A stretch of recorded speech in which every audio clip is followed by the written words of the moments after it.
Kiniing maong pamahayag gituyo pagmugna aron sa pagpaambit ug pagpadayag sa mensahe sa paglaom, gugma ug kamatuoran mahitungod sa Dios nga pinasikad sa balaang kasulatan, ang Biblia. Ang mga pulong ug mga unahuna nga gipaambit sa magsisibya tuyo ug tinguha lamang nini ang pagsulti sa kamatuoran. Way relihiyon nga gituyo pagligis sa mga pamahayag. Anaara sa maminaw ang desisyon sa pagsabot ug pagdawat sa kamatuoran.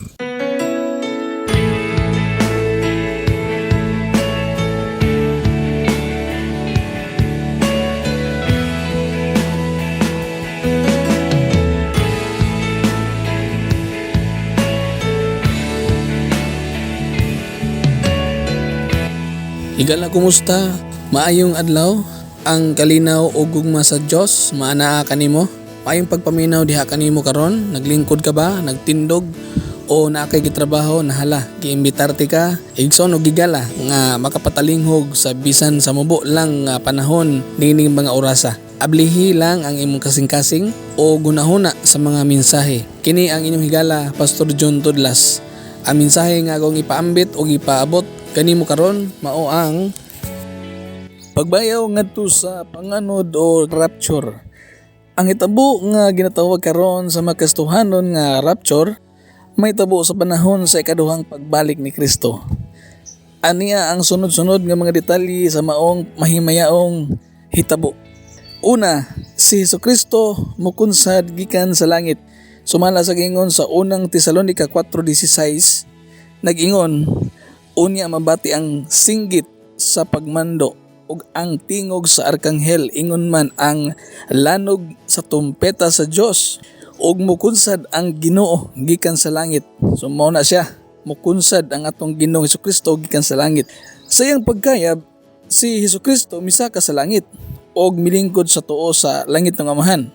So tuwa sa dito karon og nagapangamuyo alang sa mga katawhan sa Dios. Sumala sa Hebrehanon 7:25. Apan sa panahon sa rapture mga kailaan, mga pinangga, si Kristo manaog pag-usab gikan sa langit. Ikadua nga importante mga panghitabo nini nga panahon na nga rapture, okay? Ang mga magtotoo nga patay na mabanhaw. Sumala sa unang Tesalonica 4:16, nagapadayon sa pag-ingon, maoy unang mabanhaw ang kadtong nga matay nga nagtuo kang Kristo. Kining maong pagkabanhaw gihulagway sa unang Korinto 15:52 nga nagaingon, kay inigtingog niini sa trompeta, banhawon ang mga patay ug mga himo silang mga binuhat nga dili na mamatay. Mahimayaon na nga lawas dili na mamatay. Diha sa bersikulo 42 ngadto sa 44, ang nabanhang lawas gihulagway nga dili madunot, matahom og lig-on na. Kining lawas nga espirituhanon. So timan nga dili ang tanang nangamatay mabanhaw sa panahon sa rapture. Kadto lamang unang lang nagtuo kang Kristo, kadtong nangamatay nga nagsalig kang Kristo. Apan katong wala nagtuo, mga wala pa nagtuo kang Kristo, wala mo dawat kang Kristo, diha sa ilang makasing-kasing, dili pa sila maapil nining maong pagkabanhaw. Ikatulo nga panghitabo, ang mga Kristohanong buhi pa makabaton sa lawas nga espirituhanon.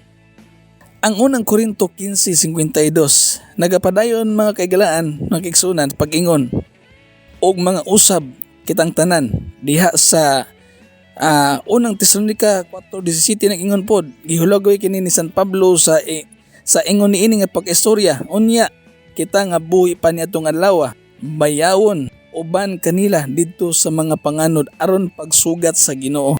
Og kita unya uban sa Ginoo kanunay.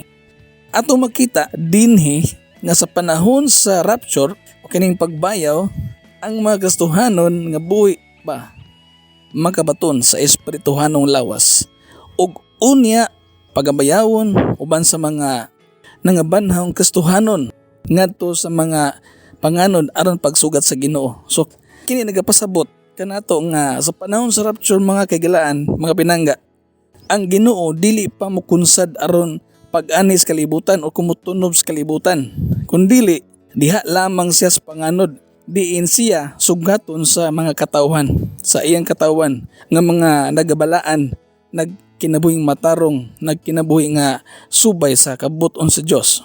So usa ka hint mga kaigsunan nga dapat atong hinabaluan nga inigbalik sa tong Ginoong Kristo sa nining gitawag nga rapture, dili siya mo kining inigbalik niya, di siya mo tunob sa yuta, dili siya magsuroy-suroy sa kalibutan. Okay. Sunod, ika-upat nga panghitabo, ang mga kastuhanon hatagan og mga ganti. Unsay may tabo sa mga kastuhanong musugat sa Ginoo didto sa mga panganod? So sila pagahukman sumala sa ilang mga binuhatan sa dinhi pa sila sa kalibutan ug hatagan sa mga ganti. So dunay hukom nga paghatag og ganti. Pagkanindutan ning hukuman no nga tagaan og ganti. So ang ingon sa ikaduhang Korinto 5:10 nag-ingon, kay kinahanglan mo atubang kitang tanan kang Kristo aron iyang hukman, aron ang tagsa-tagsa makadawat sa angay kaniya sumala sa iyang nabuhat. Maayo o dautan dinhi sa kalibutan.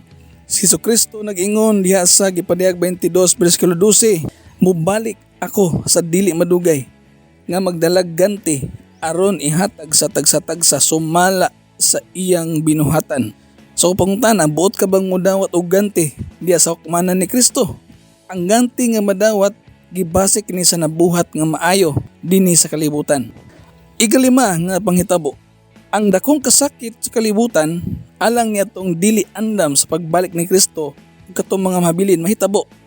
So diha sa Mateo kapitulo 24 bersikulo 40 ngadto 42 mabasa kini, nitong panahon na duha ka tawo magtrabaho sa uma, ang usa kuhaon ug ang usa ibilin. Duha ka babayi magaling og pagkaon, ang usa kuhaon, ang usa ibilin. Busa pagbantay kamo kay wala kamo masayod kung unsang adlaw mo anhi ang Ginoo. Samtang ang mga magtotoo pagabayawon aron pagsugad sa Ginoo dito sa mga panganod, kadtong dili andam mahabilin sa kalibutan. Ang mahitabo sa kalibutan mao ang kasamok. So nianang panahon na kasamok, kagubot kanang grabe nga kalisdanan og labi pang mga makalilisang kaysa bisan unsang nahitabo sukad sa sinugdanan sa kalibutan hangtod karon. Ni may mahitabo pa nga sama niini. Sumala pag sa giingon sa Mateo 24 bersikulo 21. So ato nang masayran niya sa sunod nga leksyon sa may tungod sa mga panghitabo sa kalibutan. So ang pangutana, andam ba ka sa pagbalik sa Ginoo, or kung wala pa ka na andam, basig mahabilin ka, inigbalik niya, unya kuhaon niya ang katong iyang mga piniling katawan nga mga nangalagad, nagsunod, nagkinabuhing mataron, nagkinabuhing balaan. Kung wala ka na nag-andam nga kigsunan sa imong kinabuhi, basin usa ka sa mahabilin o makasinati ka sa grabing mga kalisdanan nga may tabo niya sa kalibutan. So sunod nga pangutana, andam ka ba? No, mo ni akong panglas, no? Andam ka ba? Mangutana ko nimo. So ani ang pagdasig galag igsuon nga pinangga ko mga tigpaminaw. Pagdasig kini gikan natong sa tong Ginoong Hesukristo nga nag-ingon diya sa Mateo kapitulo 24 bersikulo 44. Busa ka mo kinahanglan mag-andam kanunay kay moabot ang anak sa tao sa takna nga kamo wala magpaabot kaniya. Ang pagbalik ni Kristo mga kaglaan mga kigsunan, ingon kini sa usa ka kawatan. Sumala pa sa ingon diya sa ikadong Pedro 3:10 nga dili ni magpahibalo. Dili magpahibalo sa tagbalay kung unsang gabi una, unsang oras sa gabi siya mosulod. Minana ang usa ka kawatan nga wa gid ka na sayod sa oras ug takna nga moabot. So atong buhaton kinahanglan tang mangandam kanunay alang sa atong kinabuhi para sa pagbalik sa tong Ginoong Hesukristo. So unsa may buhaton pinaagi sa pagka matinud-anon, magmatud-anon tang mga lagad kaniya sa tanang panahon. Unya makahimo kita ni sa pagsunod kaniya kanunay sa dihang pahinumduman o magihan kita sa pulong sa Dios. So daan naagyo ng pagpahinumdum kanunay sa pulong sa Dios, kinahanglan tang maminaw sa pulong sa Dios o magkaton sa pulong sa Dios aron nga maandam kita kanunay sa atong kinabuhi. Maglig-on ta kanunay pinaagi sa mga pagampo, unya matambagan ta, unya dasigon ta kauban sa mga magtotoo, unya moapil ta sa mga panagtigom, pag-alagad sa Ginoo, pagsimbas Ginoo, unya para maapil ta sa maong rapture, pagbayaw diha sa pagsugat sa Ginoo na nganha sa panganod. Kung dili ka anda, mahabilin ka dinis kalibutan o masinati nimo ang grabing kalisdanan. Ang pangutan ay galagisuan, buot ka bang mag-andam kanunay sa imong pagkinabuhi dinis kalibutan para sa pagbalik sa tong Ginoo Hesukristo.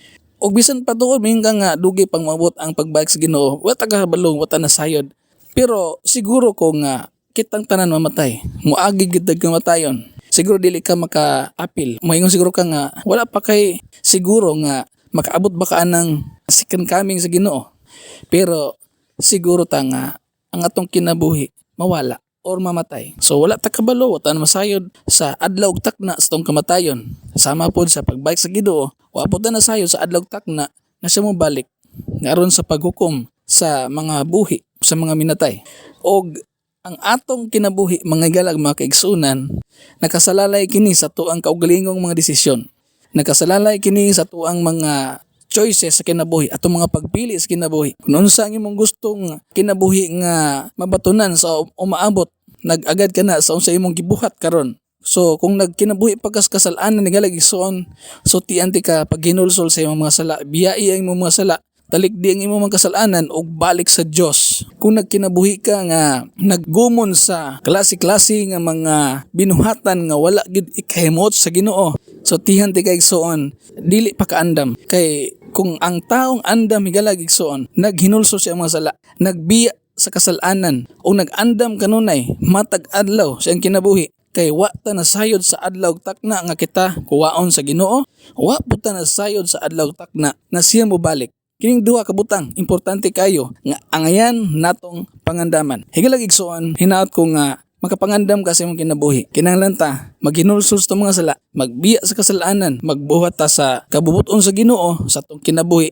aron nga ubot ang takna ug panahon sa atong kinabuhi o sa pagbalik sa Ginoo, andam ta kanunay. Dili ta guilty ba sa tuang kinabuhi, mga tubang ta sa hukmanan sa Ginoo. So I hope nga doon na mo'y nakutlo nga pagturunan karon o nakahatag kini kanyo kadasig kalig-on sa inyong mga kinabuhi galag igsoon, mga pinangga namo nga mga tigpaminaw nining maong broadcast. Ayaw usiki ang panahon og takna nga magbago ka sa imong kinabuhi. Ayaw usiki ang panahon nga nanglabay sa imong kinabuhi karon samtang buhi pa ka. Ngalagad sa Ginoo, biyaya mo mga sala, talikdi ang imong mga sala, undangan ang imong pagpakasala. Balik sa Ginoo, mosunod ka sa Ginoo, magtuon sa pulong niya, magsimba kaniya lamang. God bless you. Higalag igsoon mga pinangga. Ang Dios magahatag kanimo sa panalangin nga grabe ka nindot nga mga panalangin basta magmatiud anon lang ka sa pag-alagad sa Ginoo. God bless.